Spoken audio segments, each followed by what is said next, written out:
또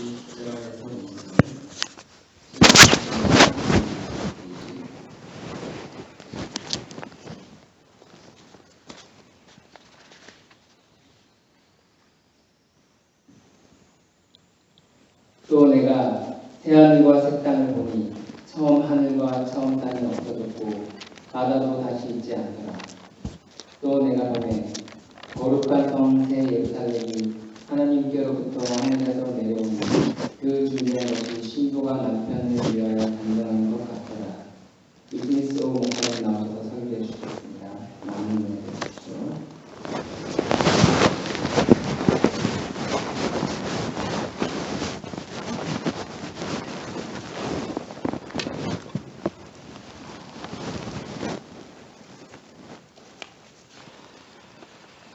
잠시 기도하겠습니다. 거룩하신 아버지 하나님, 이 시간에 요한계시록 21장 1절과 2절 말씀을 묵상합니다. 주님, 저희들의 마음속에 하늘의 그 빛을 비춰주시옵소서. 그래서 우리의 심령에 천국이 임하게 하시오. 우리의 심령에 하나님의 나라의 능력이 임할 수 있도록 축복해 주시옵소서. 거룩하신 예수님의 이름으로 감사하며 기도드리옵나이다. 아멘. 최근에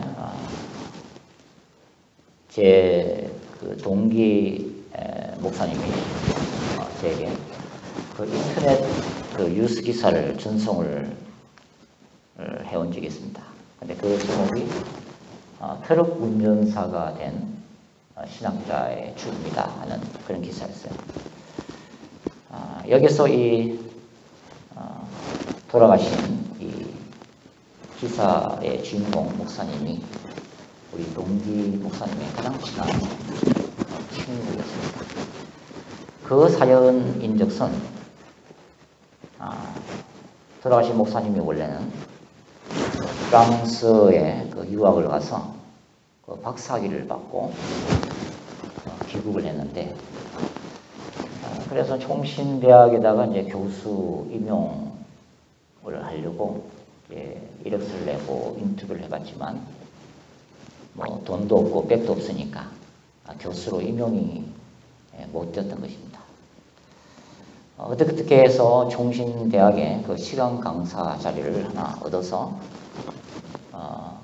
힘들게 생활을 했는데 뭐 그것으로 생활이 안 되잖아요. 그래서 어느 물류회사의 트럭 운전사로 이렇게 취업을 해서 투잡을 뛰었다는 것입니다. 그러다가 이제 최근에 새벽에 운전을 하는 도중에 불의의 사고로 그 자리에서 이제 적사를 한 거예요. 그래서 이제 가슴이 이제 아파서 그 기사를 저한테 이제 보내왔던 것입니다. 제가 이 기사를 읽으면서 좀 많은 생각들을 하게 되었습니다. 과연 이 땅에서의 우리의 인생은 과연 행복한 것인가? 과연 누가 더 행복한 자인가? 먼저 천국에 가 있는 사람들인가? 아니면 이 땅에서 오래 남아있는 사람들인가? 사실 교통사고로 죽든 질병으로 죽든 또는 편안하게 죽든 어찌 보면 하나님이 이 땅에 신자들을 데려가시는 방식만 다를 뿐이거든요. 우리는 편안하게 죽기를 원하지만 하나님이 신자를 이 땅에서 데려가는 방식이 꼭 뭐 편하게 잠자다가 데려가는 방식밖에 없는가? 아니라고 하는 것입니다. 하나님이 우리를 어떤 방식으로 데려가시든 결국은 신자들은 천국에 도착하는 것이고 그곳에서 영원한 안식을 누리게 되는 것이 아닌가. 그래서 오늘은 이 본문을 통해서 정말 우리의 힘든 현실을 이기게 만드는 천국의 소망이 뭔가 하는 것을 함께 묵상을 해보도록 하겠습니다. 이 계시록 21장에 나오는 환상, 새 예루살렘의 환상은 사실 이 계시록을 쭉 읽다 보면 어떤 느낌이 드냐면 엄청난 폭풍이 이 세상을 쓸고 지나가고 난 후에 아주 눈부신 아침 햇살이 돋는 듯한 장관이 바로 요한계시록 21장의 환상입니다. 이 땅에 치열한 전쟁이 끝나고 평화의 시대가 시작되는 듯한 장면이 오늘 본문이라고 하는 것입니다. 그리고 신자들이 믿음을 지키기 위해서 박해를 당하고 이 땅에서 일어나는 수많은 환난과 재앙과 또 순교의 피를 흘리는 어두운 밤의 역사가 지나고 영원한 기쁨과 소망이 눈부시듯 펼쳐지는, 그래서 하늘에서 마치 천사들이 찬양하는 그 놀라운 찬양이 이 땅을 뒤덮기 시작하는 그런 새로운 역사가 시작되는 환상이라고 하는 것입니다. 즉 인간의 역사가 끝났다. 이 땅에서 인간의 역사가 끝났다. 그러나 인간의 역사가 끝났다는 것은 모든 것이 끝났다는 것을 의미하는 것이 아니라 전혀 새로운 차원의 새로운 구원의 역사가 시작된다 하는 것을 의미한다는 것입니다. 이런 점에서 신자들에게 종말이란 뭔가? 종말은 절망이 아닙니다. 두려움이 아니에요. 끝이 아닙니다. 그것은 새로운 희망의 시작이라고 하는 것입니다. 바울이 그의 서신서를 작성하면서 에베소서 1장 9절에서 10절까지 이런 지금 그 말씀을 기록하고 있는데 제가 읽어드릴게요. 그 뜻의 비밀을 우리에게 알리신 것이요 그의 기뻐하심을 따라 그리스도 안에서 때가 찬 경륜을 위하여 예정하신 것이니 하늘에 있는 것이나 땅에 있는 것이 다 그리스도 안에서 통일되게 하려 하십니다. 하늘에 있는 것이나 땅에 있는 것이나 다 그리스도 안에서 통일되는 그날이 올 것이다. 이게 바울이 가슴속에 품었던 아주 웅비한 우주적이고 세계적인 그런 비전입니다. 그리스도 안에서 하늘과 땅이 통일된다. 도대체 이게 뭐예요? 이게 도대체. 그리스도 안에서 하늘과 땅이 통일된다. 에베소서 2장을 읽어보면 바로 이 비전이 이 땅에 세워진 교회 공동체를 통해서 그 비전이 희미하게 드러났다는 것을 알 수가 있습니다. 즉 바울 당시에 유대인과 이방인이 예수 그리스도 안에서 하나 되는 교회 공동체, 그래서 예수 그리스도를 머리로 해서 그리스도의 몸된 교회가 이 땅에 세워졌다. 그런데 이러한 모양이 완전히 성취되는 것이 바로 요한계시록 21장에 요한이 기록을 해놓고 있다고 하는 거죠. 우리가 읽지는 않았지만 이 요한계시록 21장 12절부터 14절까지 제가 한번 읽어드릴게요. 12절에 뭐라 기록되어 있냐면 크고 높은 성곽이 있고 12문이 있는데 문에 12천사가 있고 그 문들 위에 이름을 썼으니 이스라엘 자손 12지파의 이름들이라. 구약에 12지파가 들어와 있는 거예요. 이스라엘입니다. 그리고 13절 동편의 세 문, 북편의 세 문, 남편의 세 문, 서편의 세 문이니 그 성의 성곽은 12기초석이 있고 그 위에 어린 양의 12사도의 12 이름이 있더라. 신약의 12사도 이름, 이 12사도의 사역 위에 교회가 세워진 거거든요. 결국은 바로 하늘에서 내려오는 이 새하늘과 새 땅, 새 예루살렘 성이 바로 바울이 얘기했던 그 교회 공동체가 온전히 완성되는 모습으로 하늘에서 내려오는 환상을 요한은 본 것입니다. 이게 모든 악이 멸망당하고 그리스도의 완전한 다스리심 하에 있는 영원한 천국이다 하는 것입니다. 자, 신자들의 궁극적인 소망이 바로 이것이다는 것입니다. 새 예루살렘의 도래입니다. 새 예루살렘의 도래. 1세기 초대 교회는 네로 황제의 박해기부터 한 300년 동안 예수 그리스도의 재림을 갈망을 했고 이 영원한 천국에 대한 소망 때문에 믿음을 지키면서 수많은 신자들이 기꺼이 순교를 당했습니다. 소망 없는 세상에서 세상 것으로 결코 채울 수 없는 그 영원한 영적인 갈망과 만족이 오직 하나님으로부터 오직 영원한 천국에서만이 채워질 수 있기 때문에 신자들은 예수님을 묵상하고 예수님을 바라보고 예수님을 의지하면서 이 힘든 현실적인 삶 가운데서 예수 그리스도의 재림과 그리고 그 예수 그리스도의 재림으로 인해서 도래할 새하늘과 새 땅에 대한 소망을 가지고 있다고 하는 것입니다. 새 예루살렘에 대한 이 소망을 회복하는 것, 그것이 바로 우리가 살 길이다 하는 것입니다. 그러므로 신자는 육체의 썩어질 것을 추구하는 존재가 아니다라고 성경은 얘기합니다. 그러나 많은 신자들이 하늘의 영광이 아니고 바로 땅의 것들에 대해서 마음을 빼앗기고 있다. 세상에 대한 근심과 걱정, 때로는 세상에 대한 욕망 때문에 바로 이 도래하는 새하늘과 새 땅이라고 하는 그 영원한 천국의 영광이 우리 가슴 속에서 사라지고 있다. 그렇게 얘기를 하고 있는 것입니다. 이 새 예루살렘 성은요, 주님을 믿고 따르는 그분의 거룩한 신부들에 대한 위대한 약속입니다. 위대한 약속. 그리고 예수 안에 있는 사람은 이미 우리는 새하늘과 새 땅에 이미 있다고 하는 거예요. 영적으로는.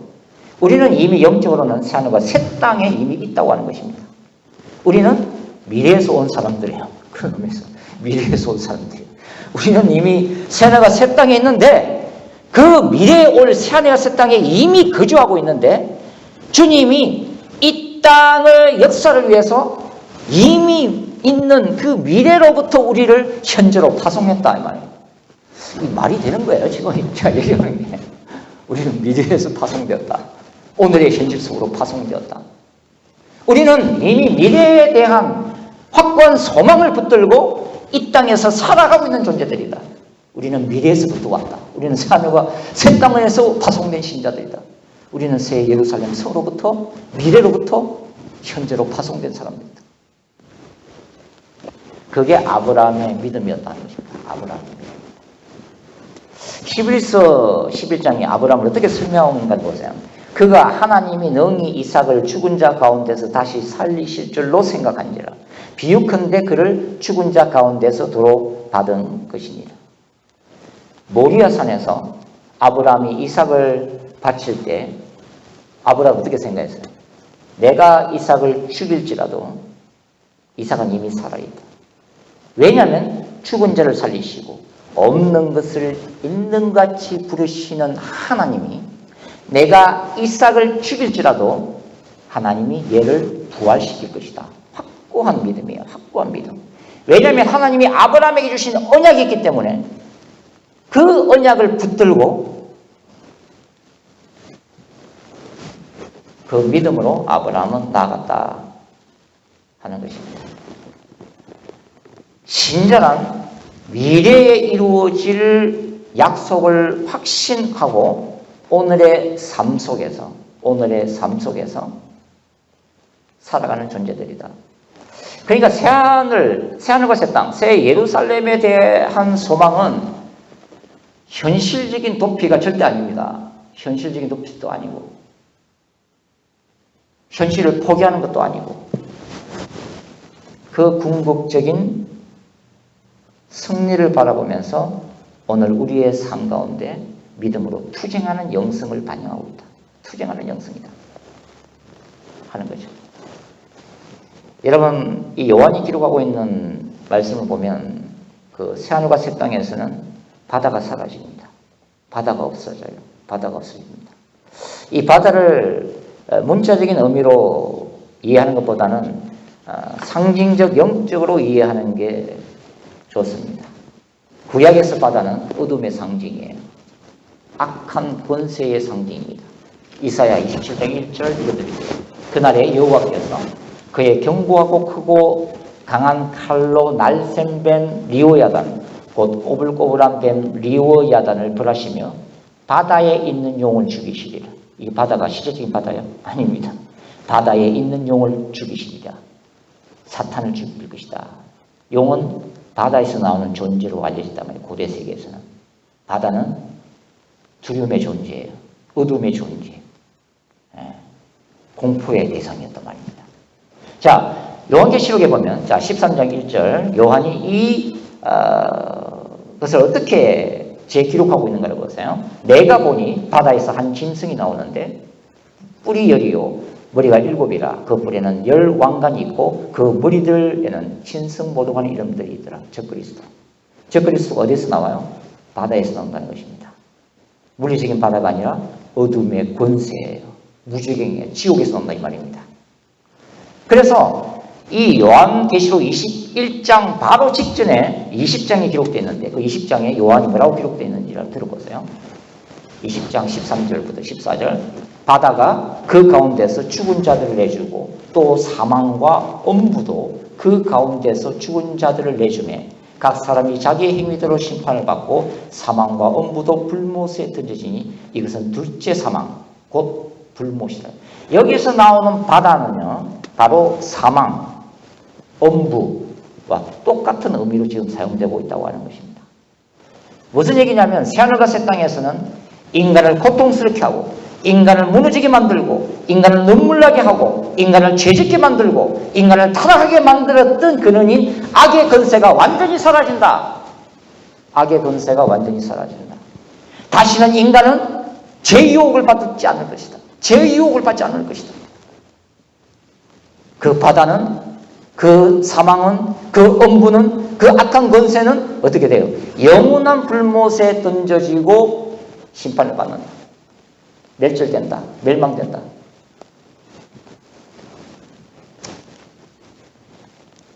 이 바다와의 이 투쟁, 이 죄악과 사탄과의 그 투쟁을 이긴 자들, 그리스도의 신부들이 영원한 안식으로 들어간다는 것입니다. 그곳에는 영원한 하나님의 영광만이 가득 차 있는 곳이다. 영원한 기쁨만이 함께하는 곳이다. 여러분 요한계시록 17장 18장을 읽어보면 엄녀 바벨론이 나오는데 이 악의 권세인 이 바다가 멸망되는 것은 마찬가지로 악의 도시로 불리우는 이 엄녀 바벨론의 멸망도 포함되어 있다는 것입니다. 요한계시록에서는 두 도시가 굉장히 날카로운 대조를 이룹니다. 하늘에서 내려오는 새로운 도시 예루살렘 그리고 땅에 존재하는 땅의 도시 엄녀 바벨론. 사도 요한이 기록하고 있는 이 엄녀 바벨론은 1세기 관점에서 보면 로마 제국입니다. 로마 제국. 로마 제국은 로마 황제 숭배로 가득 찬 곳이고 혼합 종교로 가득 차 있는 곳이고 각종 우상 숭배로 가득 차 있는 곳이고 사치스러운 부와 권세로 가득 차 있는 곳이고 육체적인 쾌락으로 가득 차 있는 곳이고 그래서 온갖 하나님이 가증스럽게 생각하는 모든 죄악으로 가득 찬 세계가 바로 로마 세계였다는 것입니다. 그러니까 이 엄녀 바벨론은 두 가지 의미를 가지는데 좁은 의미에서 보면 종말론적인 적그리스도의 세계 정부입니다. 그러나 좀 더 큰 의미로 보면 많은 신자들을 유혹하고 넘어뜨리는 죄악된 세상이다. 사탄이 다스리는 바로 이 땅이다 하는 것입니다. 이 엄녀 바벨론이 주 예수 그리스도의 재림 사건에서 멸망을 당할 것이다. 멸망을 당할 것이다. 이 땅은 언젠가는 사라진다. 언젠가는 사라진다. 일시적인 것이다. 그러나 하늘에서 내려오는 영원한 도성은 그리스도 안에서 영원할 것이다. 영원할 것이다. 영원할 것이다. 그렇기 때문에 이 요한계시록은 신자들에게 이 땅의 영광을 포기하라고 얘기합니다. 모든 인류는 엄녀 바벨론 죄악된 세상을 선택하든지 믿음 안에서 도래할 하늘에서는 새 예루살렘 성을 선택하든지 오직 인류에게 놓여진 길은 두 가지 중에서 하나밖에 없어요. 모든 인류는 이 두 가지 중에서 하나만을 선택하게 될 것입니다. 이 땅에서 멸망받을 죄악된 세상을 선택할 것인가, 아니면 믿음으로 도래하는 새 예루살렘을 선택할 것인가. 요한은 신자들이 이 죄악된 세상 속에서 이 땅을 선택하는 것을 원치 않습니다. 왜냐하면 엄녀 바벨론의 죄악에 함께 빠지는 것은 엄녀 바벨론과 함께 심판받는 것을 의미하기 때문이에요. 여러분, 이 새하늘과 새 땅은 우리가 구약 성경을 보면 이사야 65장을 읽게 되는데, 이사야 65장에는 이렇게 새하늘과 새 땅이 예고되고 있습니다. 제가 한번 읽어드릴게요. 이사야 65장 17절부터 읽어보면, 보라, 내가 새하늘과 새 땅을 창조하나니 이전 것은 기억되거나 마음에 생각나지 아니할 것이라. 너희는 내가 창조하는 것으로 말미암아 영원히 기뻐하며 즐거워할지어다. 보라, 내가 예루살렘을 즐거운 성으로 창조하며 그 백성을 기쁨으로 삼고. 그래서 쭉 읽다가 이 뒤에 구절 가면 또 어떤 구절이 나오냐 하면, 거기는 날수가 많지 못하여 죽는 어린이와 수환이 차지 못한 노인이 다시는 없을 것이라. 곧 100세에 죽는 자를 젊은이라 하겠고 100세가 못되어 죽는 자는 저주받은 자라 하리라. 이게 100세에 죽는 게 저주받았다는 거예요. 아유, 그 사람 저주받았네, 안 됐네, 그치 죽네. 여러분, 이 이사야 65장이 이 땅에 세워질 천년왕국이 아닙니다. 이사야 65장은 요한계시록 21장에 나오는 이 새 예루살렘, 새하늘과 새 땅의 구약적인 표현입니다. 여러분, 재미있는 것은 이 이사야 65장 17절 18절을 보면은 바라라는 히브리 단어가 세 번이나 기록이 되고 있어요. 바라가 뭔지 아세요? 창세기 1장 1절, 태초에 하나님이 천지를 창조하시니라 할 때 그 창조의 바라, 무에서 유를 창조한 데 쓰이는 히브리 단어입니다. 즉 이사야가 봤던 그 새하늘과 새 땅은 완전히 새롭게 창조되는 세계였어요. 새롭게 창조되는 세계.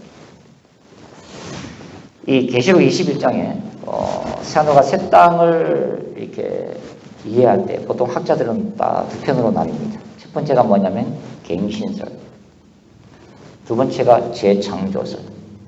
갱신설은 뭐냐면 하나님이 이 현존하는 세계를 완전히 멸하지는 않고 이것을 경신, 리뉴얼 시킬 것이다. 그것이 새하늘과 새 땅이다 라고 믿는 학자들이 있고, 두 번째 그룹은 아니다.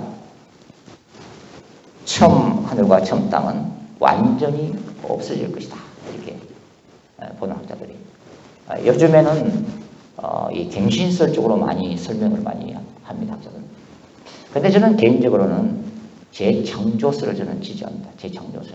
왜냐하면 성경의 여러 본문들을 종합적으로 판단할 때는 재창조설이 맞다고 저는 확신이 들기 때문이에요. 여기 요한이 사용하고 있는 이 새 하늘과 새 땅 할 때 새, 그게 헬라어로는 카이노스입니다. 카이노스. 근데 이 카이노스라고 하는 단어가 과연 시간적인 이런 새로운 것이냐, 아니면 질적으로 완전히 새로운 것이냐, 아니면 질적으로 완전히 새로운 것을 가리킬 때 이 카이노스라고 하는 단어를 써요. 신약 성경에는 마태복음 9장에는 새 포도주 할 때 새 포도주, 그 다음에 히브리서 8장 8절 새 언약, 그리고 에베소 4장에는 새 사람, 그리고 고린도서 5장에는 새 피조물 할 때 쓰는 단어입니다. 즉 기존에 존재하는 어떤 질서를 임프루먼트하다, 디벨롭 시켜서 새로운 세상을 창조한다는 의미라기보다는 완전히 새로운 창조입니다. 완전히 질적으로부터 아예 완전히 새로운 하늘로부터 오는 완전한 새 창조적 질서 세계를 새하늘과 새 땅으로 묘사를 하고 있다는 겁니다. 자, 베드로후서 3장 보면은 베드로 사도가 뭘 기록하고 있냐면 이 세상의 종말에 대한 부분을 기록하고 있는데, 그때 베드로는 주님의 재림이 도적같이 임할 것이다. 그리고 이 주님의 재림 때는 노아의 홍수 심판과는 다른 패턴으로 종말이 임할 것이다. 무슨 얘기냐면 불의 심판이 임할 것이고 하늘이 마치 천둥 소리와 같이 울리는 어떤 소리를 동반하면서 물질 세계가 불에 타서 녹아질 그런 날로 묘사를 하고 있다고 하는 것입니다.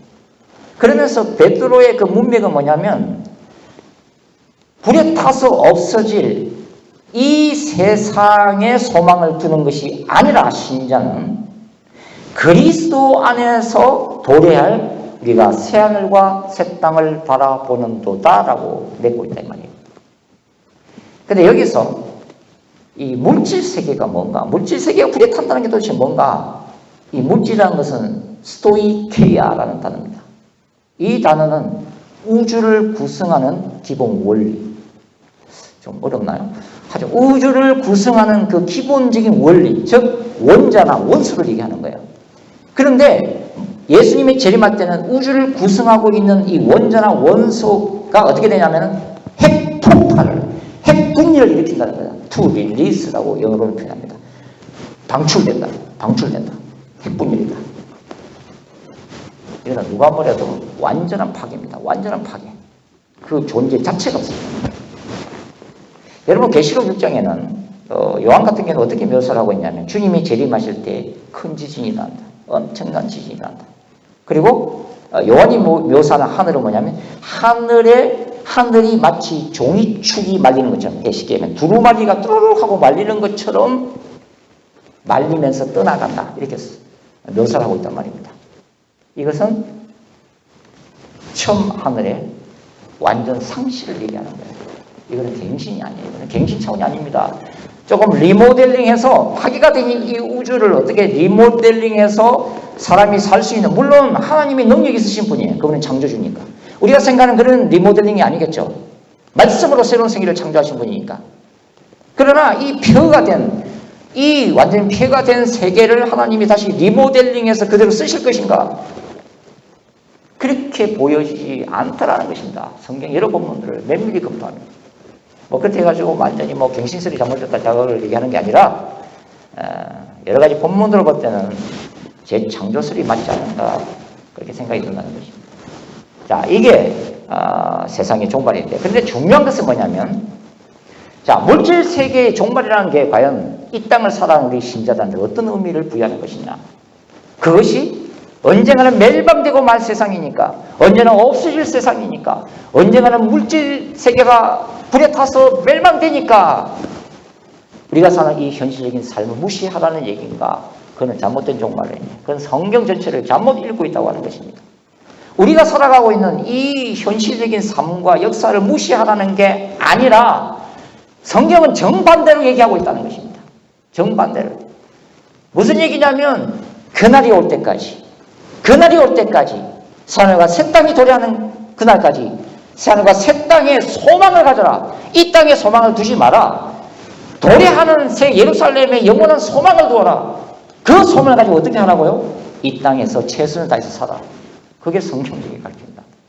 이 땅을 포기하라는 것도 아니고, 이 지구를 떠나라 하는 것도 아니고, 도피하라는 것도 아니고, 회의에 빠져가지고 키스라세라 아무렇게나 세상을 살아라는 의미가 아니라 그날이 올 때까지 우리가 숨쉬는 순간마다 이 땅에서 우리를 통해서 이루실 주님의 뜻을 위해 최선을 다해서 살아가라.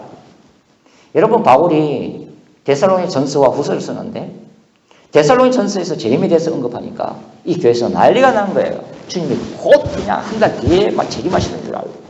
그래서 그 교인들 중에서 몇몇 교회는 주님이 곧 재림하시는데 우리가 이래서 뭐하냐.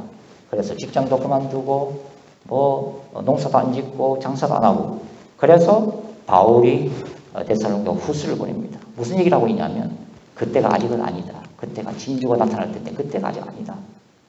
그러므로 일하지도 않는 자 먹지도 말라. 일하지도 않는 자 먹지도 말라. 최선을 다해서 살아라. 그러나 그 징조는 일 것을 기다려라. 그런 뜻이에요.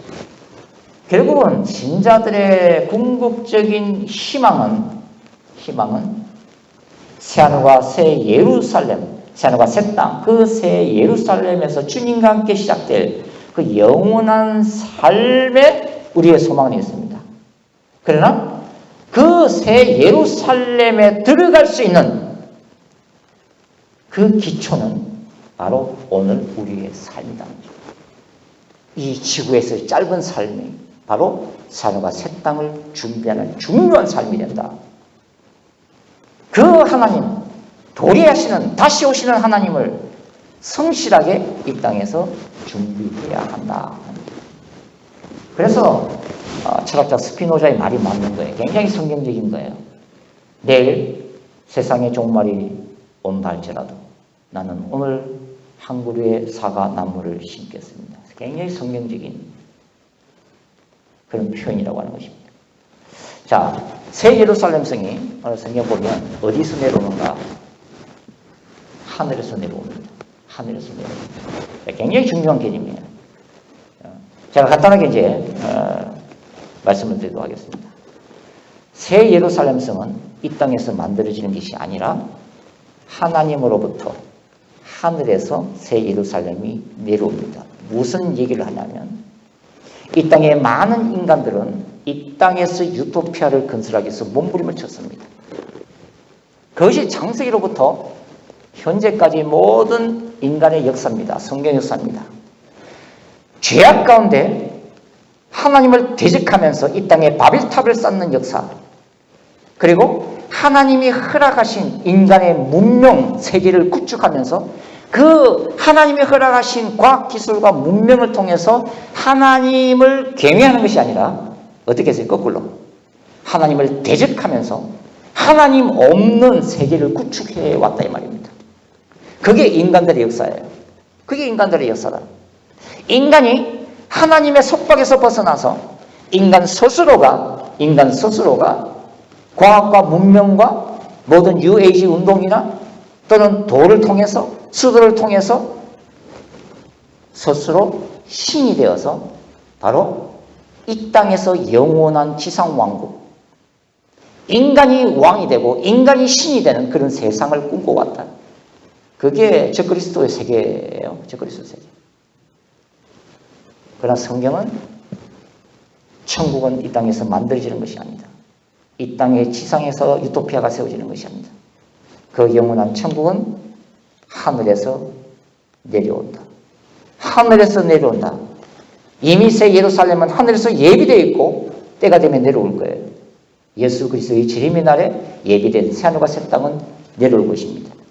지금 하늘에는 우리의 그 먼저 간 신자들도 아브라함도 모세도 엘리야도 바로 예수님의 재림을 기다리고 있고 예수님의 재림을 통해서 열리는 새하늘과 새 땅, 새 예루살렘 성의 도래를 기다리고 있다. 저도 현실 속에서 참 요즘에 많은 고민들을 하고 있는데 때로는 참 이러고는 살아야 되나? 빨리 천국을 가야 되는데 여러분이 아시다시피 제가 지금 가야 될 나이잖아요. 천국에. 그런데 누군가는 오 목사님은 30년 더 산대. 그런 얘기를 하는데 가고 싶은 생각도 많고. 그러나 중요한 것은 뭐냐면 그것이 어찌 보면 아까 제가 얘기한 이게 현실 도피가 아닌가. 현실이 너무 힘들고 현실의 문제들을 싸워 이겨야 되고 하는 이 세상에서 믿음으로 살아가야 되는 이 부분이 힘들기 때문에 하나님 그냥 천국을 가고 싶습니다. 빨리 좀 데려가십시오. 이렇게 원하는 것은 아닌가.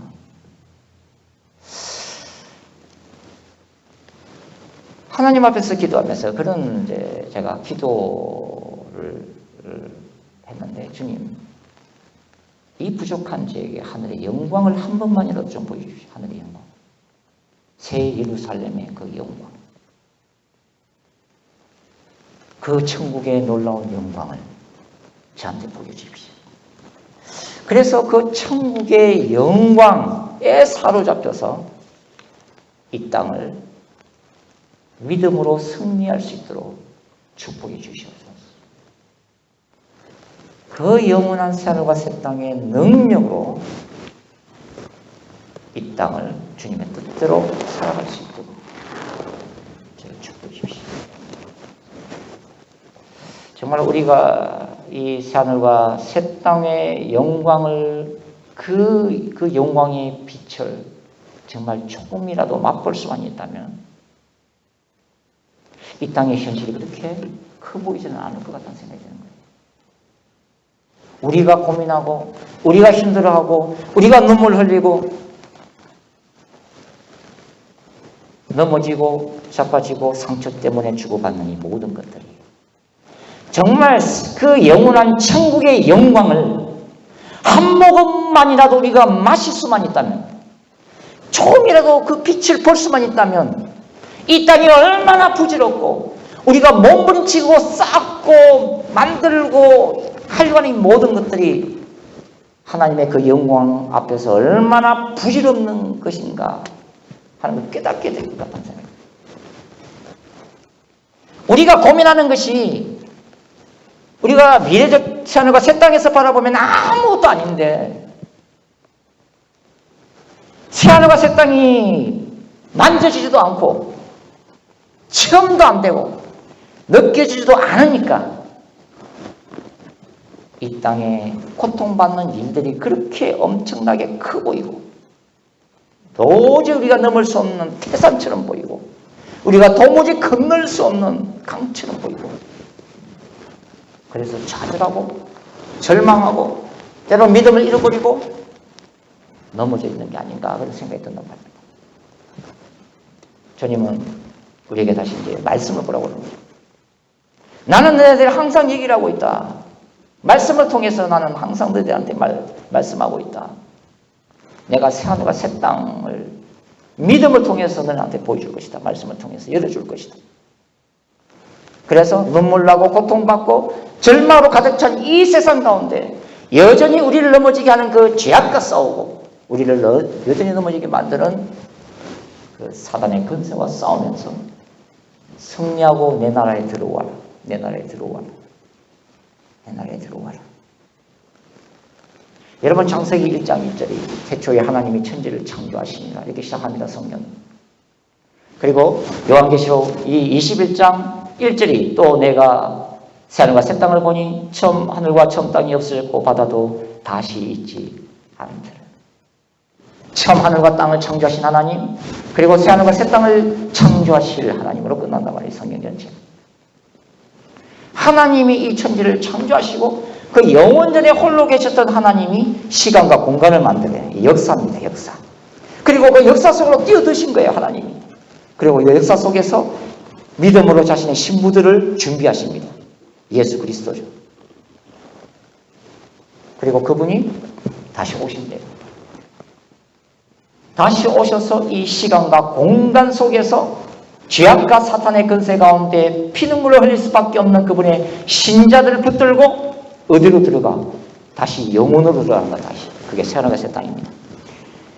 시간과 공간이라고 하는 이 현실 세계에서 신자들을 붙들어서 하나님이 계시는 그곳 바로 영혼의 세계로 신자들을 데리고 들어가십니다. 창세기 1장 1절 이전의 세계예요. 영혼이라는 세계. 신자들에게 부활체를 입혀서 데리고 들어가신다. 영혼으로. 이건 신비입니다. 신비. 놀라운 얘기죠. 이건 놀라운 얘기입니다. 여러분 신자들의 소망은 이 땅에서 우리가 잘 먹고 잘 사는 유토피아적인 삶이 있지 않습니다. 우리의 소망은 예수 그리스도와 함께 시간과 공간을 초월하는 그 영원한 세계 속에서 하나님의 영원한 그 신적 영광에 동참하면서 영원히 즐거워하는 것입니다. 영원히 즐거워하는 것입니다. 그 영원한 세계는 그러나 우리의 일상적인 삶 가운데 만들어집니다. 내가 오늘 눈물 흘리는 그 절망적인 삶 가운데서 믿음을 붙들고 몸부림치는 그 삶 가운데 새하늘과 새 땅이 만들어지고 있다고 하는 것입니다. 새하늘과 새 땅은 오직 이긴 자만이 들어갈 수 있기 때문에 그래요. 이긴 자만이 들어갑니다. 예수 안에 있는 그 소망을 붙들고 믿음을 붙들고 이 땅에서 투쟁적인 믿음으로 비록 때로는 넘어지고 때로는 자빠져도 그러나 믿음 붙들고 최후의 승리를 거두는 그분의 거룩한 신자들에게 허락된 곳이 새하늘과 새 땅이기 때문에 현실 도피도 아니고 회의론자가 자라는 것도 아니에요. 주님의 음성은 싸워 이기라는 것입니다. 이 땅에서 너네들의 그 작은 삶 가운데 믿음을 가지고 새하늘과 새 땅을 바라보면서 그 하늘의 능력을 받아서 싸워 이기라. 내 나라를 이 땅에 확장시키고 가라. 영혼들에게 말씀을 가르치고 전도하고 그 영혼을 구원해라. 그리고 너희의 삶 가운데에 내가 뜻했던 하나님의 뜻을 이루고 들어가라. 그것이 주님의 뜻이라고 하는 것입니다. 오늘 이 말씀을 통해서 우리가 때로는 알고는 있지만 잊어버렸던 그 새하늘과 새 땅, 우리의 가슴 속에 있었지만 그러나 우리의 절망적인 삶 가운데 힘이 있었던 그 새 예루살렘 성이 말씀을 통해서 우리의 작은 가슴 속에서 다시 한번 살아서 숨쉬는 그런 역사의 길을 주님으로 축원합니다. 기도하시겠습니다. 거룩하신 아버지 하나님, 그렇습니다. 주님, 우리의 가슴 속에, 우리의 영혼 속에 하늘에서 내려오는 그 새하늘과 새 땅, 새 예루살렘 성의 소망이 다시 한번 회복될 수 있도록 도와주시옵소서. 그래서 연약한 죄들, 이 땅에서 지치고 힘들지라도 쓰러지지 않고 소망 가지고 다시 한번 일어설 수 있도록, 다시 한번 시작할 수 있도록 주님과 함께, 믿음과 함께 승리하고 그 영원한 천국에서 주와 함께 영원을 보낼 수 있도록 주께서 함께하여 주옵소서. 그리고 하신 예수님의 이름으로 감사하며 기도드리옵나이다.